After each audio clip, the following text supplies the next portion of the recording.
Big fan of Charlie Zelenoff.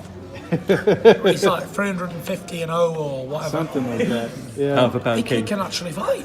For a guy who don't practice really boxing or whatever. Well, he was able to take Deontay's punches pretty well. He had a draw with Deontay Wilder.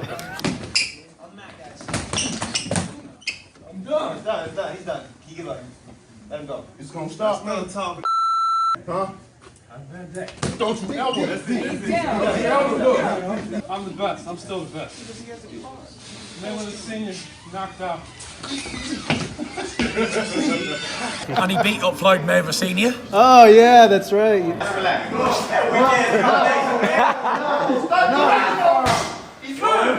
finna shot.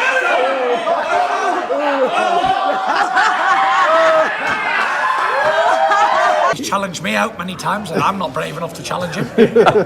Everybody knows that Charlie Zelenoff is the pound for pound king. Of course, you already know I had to start this list off with the greatest fighter of my generation, the greatest fighter of your generation, and the greatest fighter of any generation, because he is the greatest of all time, Charlie Zelenoff. I made a video about 10 months ago reacting to a 2023 update video on Charlie Zelenoff, and I was surprised this guy is even still alive or not in jail or something. I connected on the phone. Oh, I connected on the phone.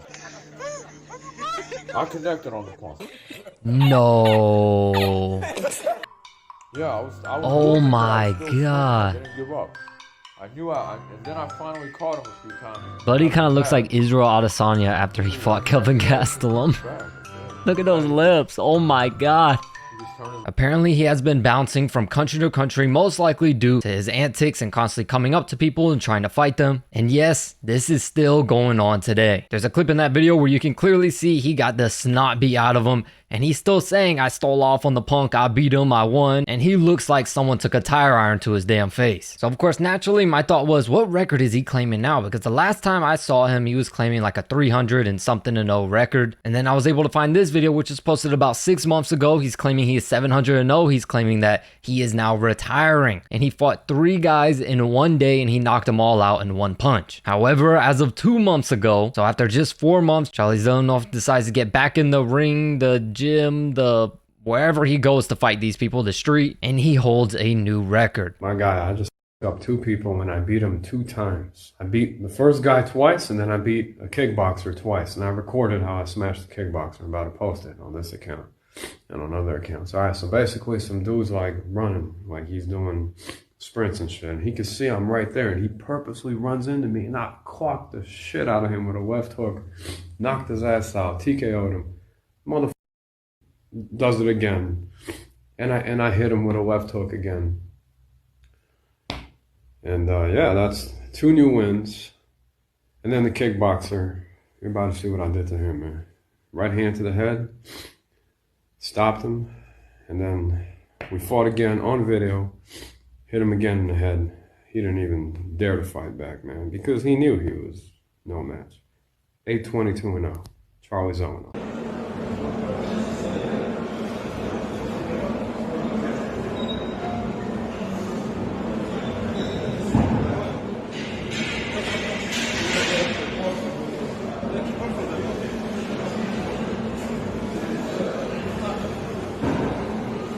Beat it, man. I beat it. 8-21-0.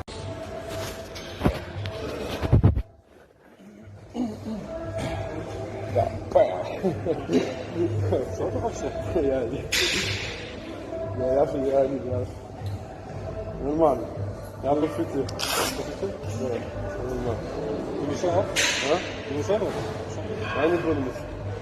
You can't believe it, man. After just 4 months, the guy goes from 700 and 0 to 822 and 0. And it's only a matter of time before this guy gets 1000 and 0. There's also a video going around in which he gets into it a little bit, or at least it appears like he gets into it a little bit with the cab driver. It doesn't really seem like much, kind of punching and tapping the cab driver on the side of his head and on the side of his face. And you can see the driver is kind of getting a little irritated, like, yo, what are you doing? But the video basically ends with Charlie Zelenoff, tapping this guy one more time, just continuously irritating him. And he reaches back and appears like he tried to hit Charlie back.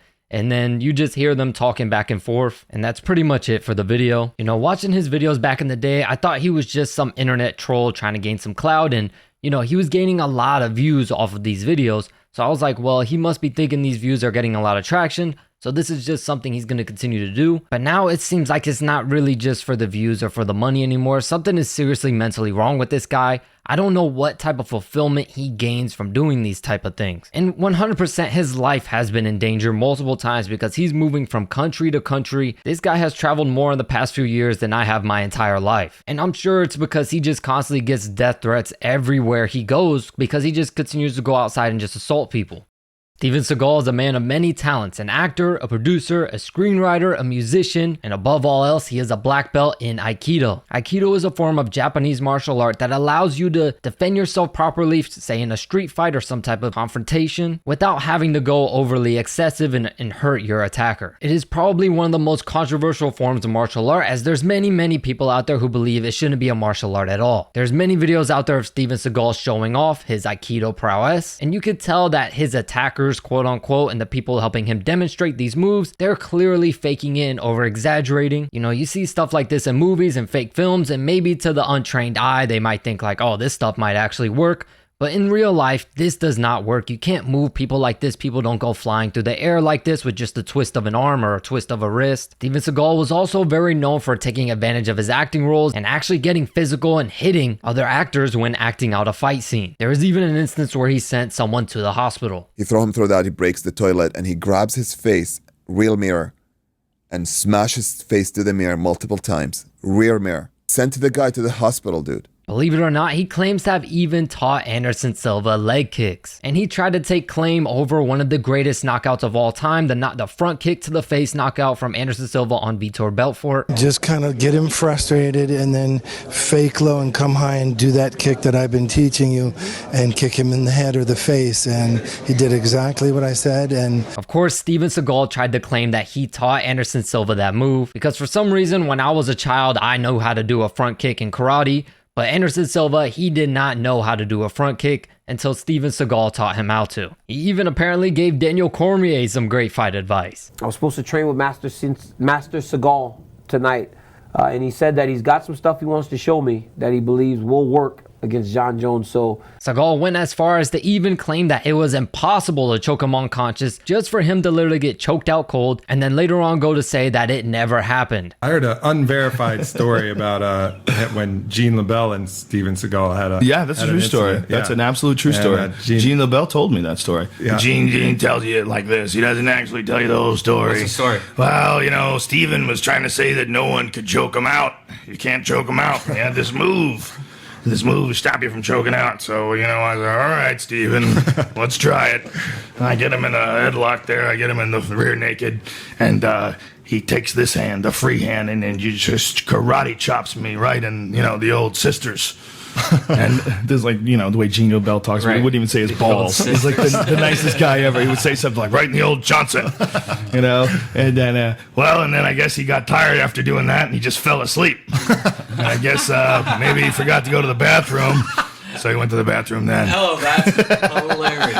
Holy The guy just seems like he's very full of himself. And ironically enough, from the Aikido master himself, he claimed Van Damme is a bad martial artist. However, when Van Damme confronted him about this at a party, you know, trying to get him to go outside to fight him due to the disrespect. And from many witness accounts, Steven Seagal made up an excuse and ran away. To which in another video, Seagal was saying that Van Damme was the one that ran away. And it's interesting that even though he continues to religiously attend these UFC events, he's probably one of the biggest laughingstocks in the mixed martial arts world. But probably not as funny as the next guy we are going to be talking about, who goes by the name of George Dillman. Chi, it flows throughout the body. Dillman is famous for his Ryukyu Kempo karate style. However, he took this style and completely destroyed it by implementing his own techniques. And of course, that is the art of using pressure points. Without a doubt. And he's able to drop just about anyone using applications of pressure to certain points along the body. You can't take it there. He's probably weak right here. You okay? This way. And not only pressure points, but he claims to use chi that he can knock out, knock down, or immobilize his opponents. I take it Dillman is a very big Star Wars fan. He claims to have taught both Muhammad Ali and Bruce Lee. I'm sorry, I can't even say that with a straight face. Pressure point knockouts are the easiest way to put a person down.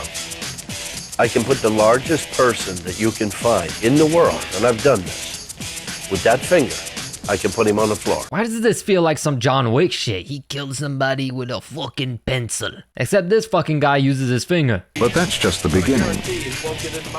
Dillman claims to have adapted this technique to where he can knock a person out without having to touch them. Use chi energy out of this hand, and we're going to affect up on the head at the third eye.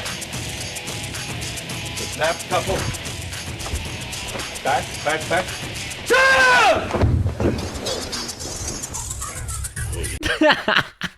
Do you see the look on this guy's face, bro? It's like he's just seen the greatest, most craziest thing of all time. I really can't tell if the people in the background are really buying this shit, and he looks like that because he's severely impressed, or if he's shocked that this guy would really go on TV trying to claim that this bullshit actually works. He makes a chi ball. He'll get the radio frequency going between the hands, and if you get up and feel, it's actually hotter inside that ball. I've seen him already knock people over with it. He throws the chi in such a way that when he catches it, it knocks him backwards. For Dillman, chi is like electrical circuitry. Nah, he took this from Naruto. I know what that is. That's that fucking, that's that Rasengan. That's what that shit is. So of course your immediate thought is, why don't they try this on someone who doesn't believe in their ideals and doesn't have like a cult-like following to this guy and isn't just gonna fake it just for the cameras? And this is what happened. In one corner, weighing in at no more than 125 pounds, is chemist Luigi Garnaschelli. He thinks he can stand up to a knockout punch of chi because it doesn't exist. In the other corner, it's 8th degree black belt Leon J., one of George Dillman's top associates and fellow practitioner of the no-touch knockout. This ought to be interesting.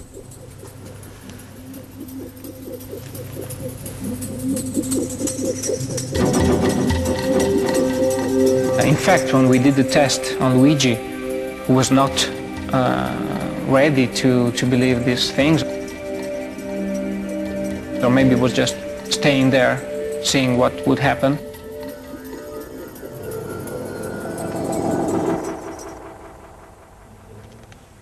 It didn't work. Dillman thinks he knows what went wrong and has come up with a very interesting explanation. The skeptic was a totally non-believer. Plus, I don't know if I should say that on film, but if the guy had his tongue in the wrong position of the mouth, that can also nullify it. Yeah, you can nullify it. You can nullify a lot of things done to you. In fact, you can nullify it if you raise those two big toes. Plus, if I say I'm going to knock you out, and you raise one toe and push one toe down, can't knock you out. And then if I go to try again, you reverse it.